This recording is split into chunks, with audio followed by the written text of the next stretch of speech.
નમસ્કાર મિત્રો, હું કનૈયાલાલ મીરાણી આપની પોતાની મનગમતી યુટ્યુબ ચેનલ શિક્ષણ સફરમાં આપનું સ્વાગત કરું છું। આ ચેનલ ઉપર શૈક્ષણિક માહિતી, અભ્યાસક્રમ, શિષ્યવૃત્તિ પરીક્ષાઓ, સરકારી યોજનાઓ, સ્પર્ધાત્મક પરીક્ષાઓ તથા કમ્પ્યુટર અને ટેકનોલોજીને લગતા વિડીયો અપલોડ કરવામાં આવે છે। હજી સુધી તમે જો આ ચેનલને સબસ્ક્રાઇબ ના કરી હોય તો સબસ્ક્રાઇબ કરી દેજો, તમારા મિત્રોને શેર કરી દેજો અને બેલ આઇકન દબાવી દેજો જેથી અમારા નવા વિડીયોની અપડેટ આપને મળતી રહે। મિત્રો, આજે આપણે ધોરણ 8 ની ગુજરાતી વિષયની તારીખ 23/12/2023ના રોજ લેવાયેલી એકમ કસોટીના સંપૂર્ણ પ્રશ્ન બેંકનું સોલ્યુશન આપણે જોઈશું। જો તમે હજી સુધી આ ચેનલને સબસ્ક્રાઇબ ના કરી હોય તો સબસ્ક્રાઇબ કરી દેજો અને સાથે બેલ આઇકન પણ દબાવી દેજો જેથી આવા નવા વિડીયોની અપડેટ તમને મળતી રહે। તો ચાલો આપણે શરૂઆત કરીએ। પ્રશ્ન 1, નીચે આપેલા કોઈપણ એક વિષય ઉપર માંગ્યા મુજબ લખો। ગુણ 5।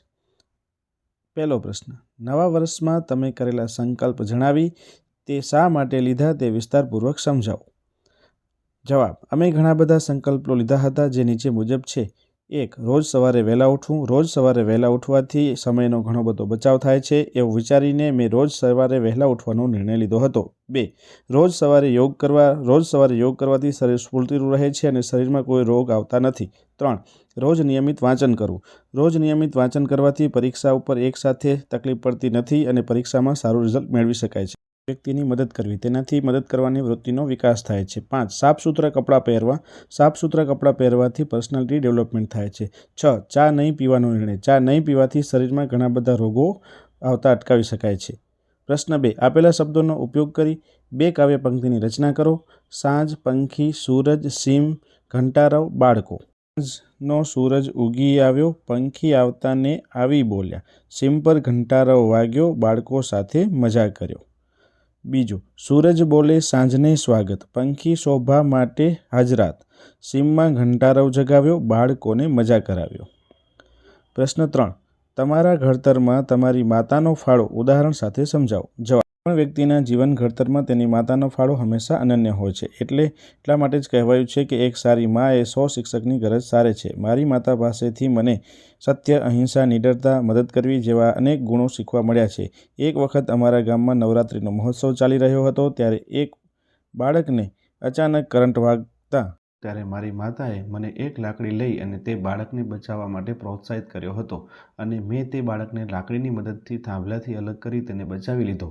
આવી રીતે મારી અંદર ઘણા બધા ગુણોનો તેમને વિકાસ કર્યો હતો જેનાથી મારામાં નિડરતા અને મદદ કરવાની ભાવનાનો વિકાસ થયો છે। પ્રશ્ન 4, તમારી શાળામાં બનેલો કોઈ એક રમૂજી પ્રસંગ લખો। એક વખત મારી શાળામાં રમત ઉત્સવનું આયોજન કરવામાં આવ્યું હતું। આ રમત ઉત્સવ ઘણી બધી રમતોનો સમાવેશ કરવામાં આવ્યો હતો। તેમાંથી એક રમત હતી સાયકલિંગ। સાયકલિંગની રમતમાં ઘણા બધા વિદ્યાર્થીઓએ ભાગ લીધો હતો। તેમાંથી મારો મિત્ર દિનેશ પણ તેમાં જોડાયો હતો। સાયકલિંગની સ્પર્ધા શરૂ થઈ, બધા જ મિત્રો ખૂબ જ ઝડપથી સાયકલ ચલાવી રહ્યા હતા। પ્રથમ, બીજો અને ત્રીજો નંબર પ્રાપ્ત કરવા માટે મારો મિત્ર દિનેશ પણ ખૂબ ઝડપથી પેન્ડલ મારી પોતાની સાયકલ ચલાવી રહ્યો હતો। જ્યારે સ્પર્ધા પૂર્ણ થવાની અણી પર હતી અને મારો મિત્ર દિનેશ લગભગ જીતવાની તૈયારી પર હતો ત્યારે જ અચાનક તેની સાયકલનું એક પૈડું સાયકલથી અલગ થઈ ગયું અને પૈડું બધાથી આગળ નીકળી ગયું અને વિજેતા રિબિનને કાપી નાખી। આ દ્રશ્ય જોઈ ત્યાં જ ઉપસ્થિત વિદ્યાર્થીઓ, શિક્ષકો અને મહેમાનો તમામ ખૂબ હસી પડ્યા। પ્રશ્ન 5, વેકેશન દરમિયાન બની ગયેલા કોઈ એક યાદગાર પ્રસંગ વર્ણવો। જવાબ, દિવાળીના વેકેશનનો સમય હતો। ગામના પાદરે આવેલા વડ નીચે ગિલ્લી દડા રમતા હતા। ઘરની પાસે જે તળાવ હતું, કેટલાક બાળકો એમાં નાહી રહ્યા હતા અને રમવામાં મશગુલ હતા। તે વખતે મોટેથી બૂમ પાડી, બચાવો બચાવો! તળાવની પાળે ગયા। અમે જોયું તો બાળક ડૂબી રહ્યું હતું। બીજા બાળકો રાડારાડ કરી રહ્યા હતા। હવે વિચાર કરવાનો વખત જ ન હતો। અમારામાંથી મને અને મારા એક મિત્રને તરતા આવડતું હતું। અમે વિલંબ કર્યા વિના તળાવમાં કૂદી ગયા અને તેની પાસે પહોંચી ગયા। તેને અમે મહા મુસીબતે તળાવના કિનારે ખેંચી લાવ્યા। થોડુંક પાણી પી ગયો હતો અને બેભાન થઈ ગયો હતો। ગામમાં પણ આ વાત પહોંચી ગઈ હતી એટલે કેટલાક ગામ લોકો તળાવ ઉપર દોડી આવ્યા હતા। અમે તે બાળકને ઊંધો સુવડાવી દીધો। પછી અમે તેના પેટમાંથી પાણી કાઢવાનો ઉપાય કરવા લાગ્યા। તેના મોંમાંથી ઘણું પાણી નીકળ્યું। તેની મમ્મી તથા બીજા લોકોએ તેના શરીરને લૂછી અને સૂંઘ કાઢવામાં થોડી સમય પછી તેની આંખો ખોલી। પછી મેં ધીમે ધીમે આજુબાજુ જોવા લાગ્યો। તેને ઘરવાળી ત્યારે તે ઊભો થયો। તેની મમ્મી વહાલથી તેને વળગી પડી એટલે વારમાં તેના પપ્પા પણ આવી ગયા। તેના માતા પિતાએ અમારો ખૂબ જ આભાર માન્યો। તે સારું કામ કર્યાનો આનંદ અને સંતોષ પ્રશ્ન 2. નીચે આપેલા કોઈ એક વિષય ઉપર માંગ્યા મુજબ લખો. ગુણ 5. 1. તમે જે સંસ્થાની મુલાકાત લીધી હતી એ સંસ્થાને વધુ ઉત્તમ બનાવવા શું શું કરી શકાય? તમારા મંતવ્યો જણાવો. જવાબ. મેં અમારા ગામમાં આવેલી આંગણવાડીની મુલાકાત લીધી હતી. આંગણવાડીમાં હજુ પણ કેટલાક સુધારા વધારા કરવાની જરૂર હતી. તેને ઉત્તમ બનાવવા માટે નીચે મુજબના પગલાઓ લઈ શકાય. 1. આંગણવાડીના ફળિયાની ચારે બાજુએ વાડ કરી અને તેને દરવાજો મૂકવો જોઈએ, જેથી કરીને પશુઓ કે ઢોર આંગણવાડીમાં પ્રવેશ કરી શકે નહીં. 2. આંગણવાડીને રોજ સાફ સફાઈ કરવી જોઈએ. 3. આંગણવાડીના બાળકોને નિયમિત રીતે અને પૌષ્ટિક આહાર મળી રહે તે માટેના પ્રયત્નો થવા જોઈએ. 4. આંગણવાડીમાં નાના બાળકોને રમવા માટે જે શૈક્ષણિક રમકડાઓની જરૂરિયાત હોય તે ઉપલબ્ધ થવા જોઈએ. 5. આંગણવાડીમાં લાઇટ અને પંખાની વ્યવસ્થા કરાવવી જોઈએ. 6. આંગણવાડીમાં શિક્ષકોની ઉણપ હોય તો જરૂર પૂરતા શિક્ષકોની ભરતી થવી જોઈએ. 7. આંગણવાડીના બાળકોને પેન્સિલ, ઇરેઝર, શાર્પનર વગેરે જેવી વસ્તુઓ પૂરતા પ્રમાણમાં ઉપલબ્ધ થવી જોઈએ. પ્રશ્ન 2. તમે લીધેલા પોસ્ટ ઓફિસની મુલાકાત પછી પોસ્ટ ઓફિસ આપણને કઈ રીતે ઉપયોગી છે એ વિશે તમારા વિચારો લખો. જવાબ. અમે ગયા રવિવારે પોસ્ટ ઓફિસની મુલાકાત લીધી હતી. પોસ્ટ ઓફિસ આપણને ઘણી રીતે મદદરૂપ છે. અત્યારના આધુનિક સમયમાં મોબાઈલના કારણે પત્રો અને ટપાલનો ઉપયોગ ખૂબ ઓછો થઈ ગયો છે, પરંતુ અમુક પછાત ગામડાઓ અથવા અમુક એવા વિસ્તારો જ્યાં મોબાઈલની સુવિધાઓ અથવા મોબાઈલ નેટવર્ક ન આવવાના કારણે પોસ્ટ ઓફિસ ખૂબ ઉપયોગી બને છે. તેના કારણે આપણે આપણા સગા સંબંધીઓને પત્રો કે ટપાલ મોકલી શકીએ છીએ. પોસ્ટ ઓફિસ દ્વારા આપણે મની ઓર્ડર પણ કરી શકીએ છીએ, જેથી આપણા મિત્રો કે પરિવારજનોને પૈસા સહી સલામત મળી રહે છે. કેટલાક મહત્વના દસ્તાવેજો પણ પોસ્ટ ઓફિસ આપણા ઘર સુધી પહોંચાડવામાં મદદરૂપ કરે છે. આમ પોસ્ટ ઓફિસ આપણને ખૂબ ઉપયોગી બને છે. 3. તમારા ગામની કોઈ જાણીતી વ્યક્તિની મુલાકાત લીધા પછી એ વ્યક્તિ વિશેનો તમારો અભિપ્રાય સવિસ્તાર લખો. જવાબ. અમારા ગામના વસંતભાઈને સૌ ઓળખે છે. તે હંમેશા દરેકને મદદ કરે તેવી વ્યક્તિ છે. તેઓ જનસેવાને જ પ્રભુ સેવા માને છે. આજે હું તેમને મારા પપ્પા સાથે મળવા ગયો હતો. તે ગામના પાદર પર પોતાની ઓફિસમાં હતા. તે ખૂબ જ દયાળુ અને સજ્જન માણસ છે. અમારા જતાની સાથે જ ભાવભર્યો સત્કાર કર્યો. તે હંમેશા મદદ કરવા માટે ખૂબ જ તત્પર હોય છે. તેમનું વ્યક્તિત્વ દરેક લોકોને ગમે તેવું હોય છે. આજે હું તેમના મળીને ખૂબ જ ખુશ થયો હતો. 4. તમારી શાળામાં ડૉક્ટર મુલાકાત લે તો તમને કોઈ ફાયદો થાય? કેવો?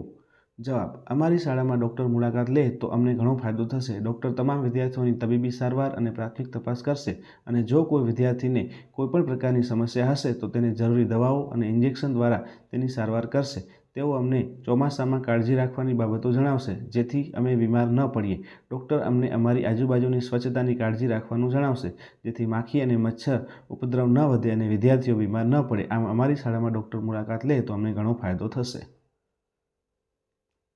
5. તમારી શાળામાં છેલ્લે ઉજવાયેલ પ્રસંગમાં તમારી ભૂમિકા સવિસ્તાર જણાવો. જવાબ. અમારી શાળામાં છેલ્લે વાર્ષિક કાર્યક્રમનું આયોજન કરવામાં આવ્યું હતું. આ કાર્યક્રમમાં વિવિધ પ્રવૃત્તિઓનો સમાવેશ કરવામાં આવેલો હતો, જેમાં સંગીત, નૃત્ય, નાટક, અભિનય વગેરે જેવી પ્રવૃત્તિઓનો સમાવેશ કરવામાં આવેલો હતો. તેમાં મેં અને મારા મિત્રોએ નૃત્ય અને અભિનયમાં ભાગ લીધેલો હતો. તેમાં અમે દેશભક્તિના ગીત ઉપર નૃત્ય કરેલું હતું અને શહીદ ભગતસિંહના ફાંસીના નાટકમાં અભિનય કરેલો હતો. તેના કારણે અમારા નૃત્યમાં પહેલો રેન્ક અને અભિપ્રાયમાં 3જો રેન્ક આવેલો હતો. આમ શાળામાં ઉજવાયેલ પ્રસંગ અમારી ભૂમિકા ખૂબ યાદગાર હતી. પ્રશ્નનો જવાબ લખો. ગુણ 5. 1.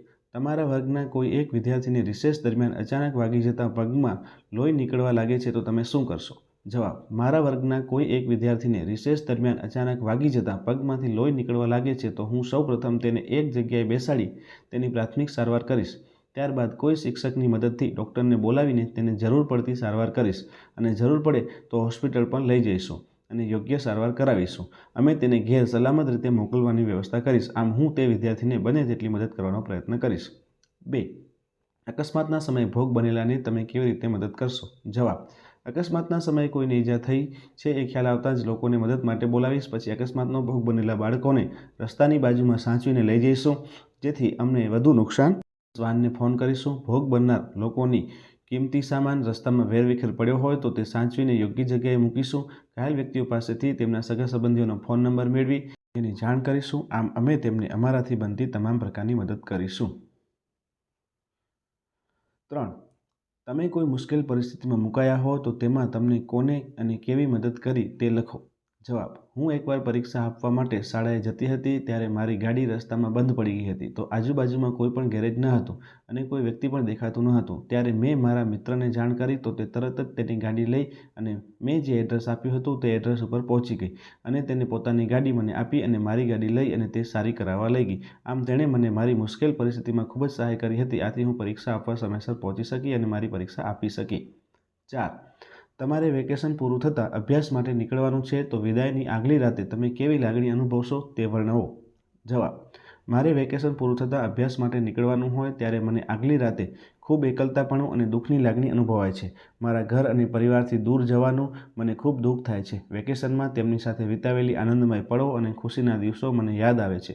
મને દરરોજ સવારમાં ઉઠી પરિવાર સાથે મજાક મસ્તી કરેલા દિવસો પણ યાદ આવે છે. આમ મને આગલી રાતે દુઃખ અને સ્વજન વિરહની લાગણી અનુભવાય છે. સાથે અભ્યાસ કરી અને સફળતાના શિખરો સર કરવાના સ્વપ્ન પણ આવે છે.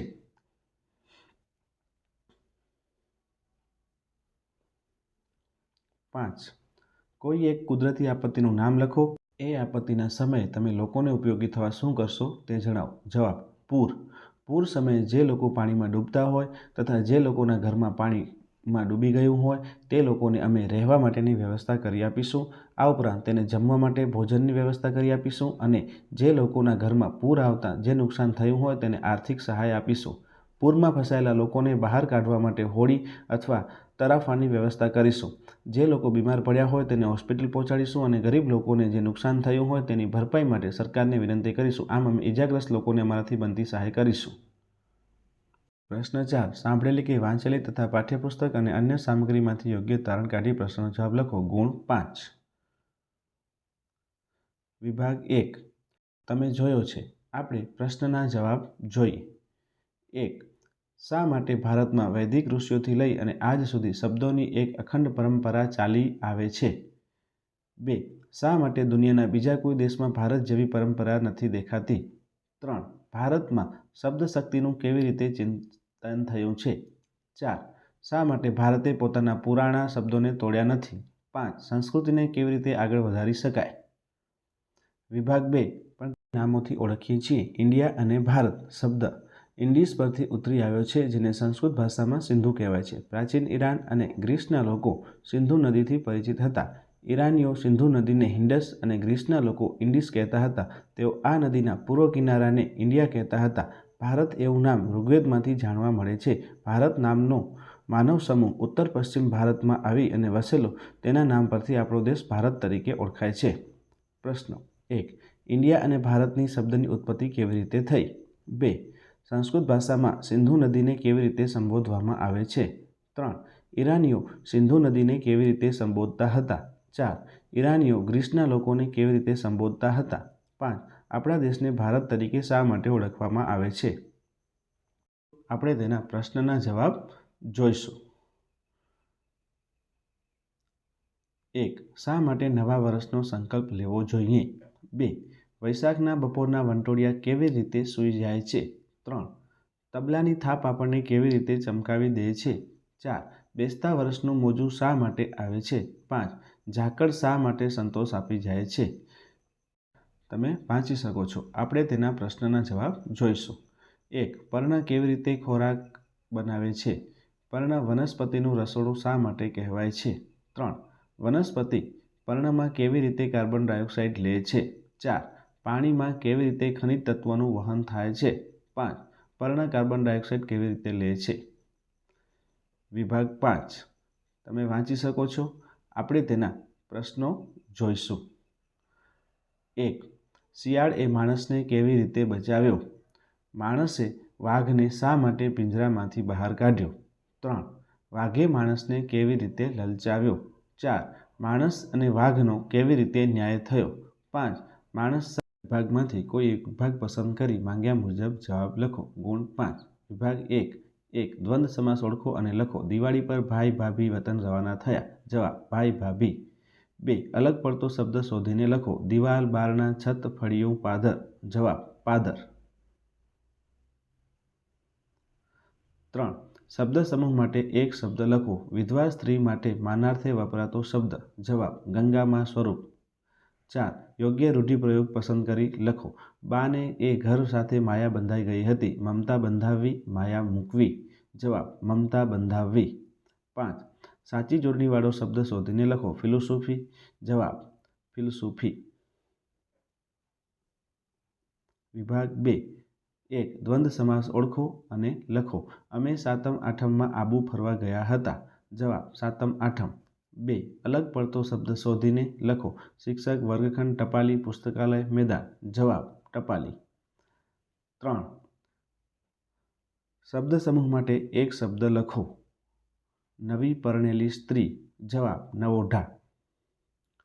4. યોગ્ય રૂઢિપ્રયોગ પસંદ કરી લખો. મીરાને કૃષ્ણ નામની રટ લાગી ગઈ. ધૂન વળગવી, માયા લાગવી. જવાબ ધૂન વળગવી. 5. સાચી જોડણીવાળો શબ્દ શોધીને લખો. નિયમિત. વિભાગ 3. 1. દ્વંદ્વ સમાસ ઓળખો અને લખો. રામ લક્ષ્મણ વિશ્વામિત્ર ઋષિના આશ્રમે પહોંચ્યા. જવાબ રામ લક્ષ્મણ. 2. અલગ પડતો શબ્દ શોધીને લખો. કેશિયર, ચેક, શિક્ષક, મેનેજર, મની ઓર્ડર. જવાબ શિક્ષક. 3. શબ્દ સમૂહ માટે એક શબ્દ લખો. જેનો પતિ મૃત્યુ પામ્યો છે તે સ્ત્રી. જવાબ વિધવા. 4. યોગ્ય રૂઢિપ્રયોગ પસંદ કરીને લખો. ગુનેગારનો ખુલાસો સાંભળી જજ સાહેબનો ગુસ્સો કાબૂમાં ન રહ્યો. મિજાજ ખટકવો, ગાંડા બનવું. જવાબ મિજાજ ખટકવો. 5. સાચી જોડણીવાળો શબ્દ શોધીને લખો. શૈક્ષણિક. વિભાગ 4. 1. દ્વંદ્વ સમાસ ઓળખો અને લખો. બખોલમાં 8-10 ગલુડિયા હતા. જવાબ 8-10. 2. અલગ પડતો શબ્દ શોધીને લખો. ફળ, ફૂલ, મોગરો, પર્ણ, મૂળ. મોગરો. 3. શબ્દ સમૂહ માટે એક શબ્દ લખો. પ્રિયજનોનો વિયોગ. વિરહ. 4. યોગ્ય રૂઢિપ્રયોગ પસંદ કરીને લખો. જીયા નૃત્ય જોવા ગઈ. જોવામાં એક ચિત્ત થઈ ગઈ હતી. જવાબ જીવ પરોવી દેવો. સાચી જોડણીવાળો શબ્દ લખો. ઇન્સ્ટિટ્યૂટ. વિભાગ 5. 1. દ્વંદ્વ સમાસ ઓળખો અને લખો. અમે બધા સવાર સાંજ સાથે રમતા હતા. જવાબ સવાર સાંજ. 2. અલગ પડતા શબ્દ શોધીને લખો. માતા, પિતા, ભાઈ, ભુવા, બહેન. જવાબ ભુવા. 3.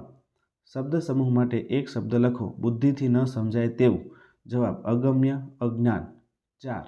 યોગ્ય રૂઢિપ્રયોગ પસંદ કરી લખો. સાહેબે સમજાવ્યું તો મારા મનમાં ગોઠવાઈ ગયું. ઘેર બેસવી, સમજાઈ જવું. જવાબ ઘેર બેસવી. સાચી જોડણીવાળો શબ્દ શોધીને લખો. 26. બીજા અન્ય વિષયોના સોલ્યુશન પણ આ ચેનલ ઉપર મુકાઈ ચૂક્યા છે. તે તમે હજી સુધી ના જોયા હોય તો જોઈ લેજો. તમને આ વાર્ષિક પરીક્ષામાં ખૂબ જ મદદરૂપ થઈ શકે છે. હજી સુધી તમે જો આ ચેનલને સબસ્ક્રાઈબ ના કરી હોય તો સબસ્ક્રાઈબ કરી દેજો, લાઇક કરી દેજો અને તમારા મિત્રો સાથે શેર કરી દેજો.